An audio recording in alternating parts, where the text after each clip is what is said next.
है एक गरीब मोची की जो एक छोटे से गांव में अपनी पत्नी के साथ रहता था। मोची के घर के हालात दिन पर दिन बिगड़ते जा रहे थे।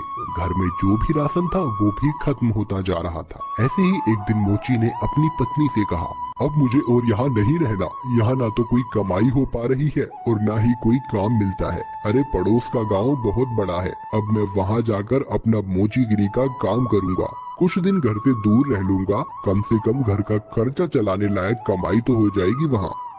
क्यों, वहाँ के लोगों के जूते चप्पल ज्यादा टूटे हैं क्या, जो आपको वहाँ जाकर ही मौजेगिरी करनी है? अरे अपनी जन्मभूमि में रहकर तो सिक्के कमाए नहीं जाते, पराए गांव जाकर कमाएंगे ये पैसे।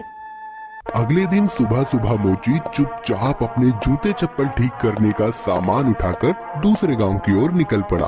दोपहर होने तक वह पड़ोस के गांव माहुलबनी में पहुंच गया। हारा थका मोची जब माहुलबनी के बाजार में पहुंचा तो हैरान रह गया, क्योंकि वहां तो पहले से ही काफी मोची अपनी दुकान लगाए बैठे थे। अरे यहाँ तो पहले से ही इतने मोची अपनी दुकान लगाए बैठे हैं। ऐसे में मुझ अनजान मोची के पास ग्राहक कैसे आएगा? लगता है यहाँ से भी खाली हाथ ही जाना पड़ेगा मुझे। नहीं नहीं, खाली हाथ घर भी तो नहीं जा सकता। तभी मोची को ग्राहकों को अपने पास बुलाने की एक युक्ति सूझी। उसने अपनी दुकान लगाई और उस पर एक बोर्ड लगाकर बड़े बड़े शब्दों में लिख दिया, जूतों का अस्पताल, हमारे यहाँ जूतों का इलाज किया जाता है। नए जूते बनवा लो, नए जूते बनवा लो, या अपने पुराने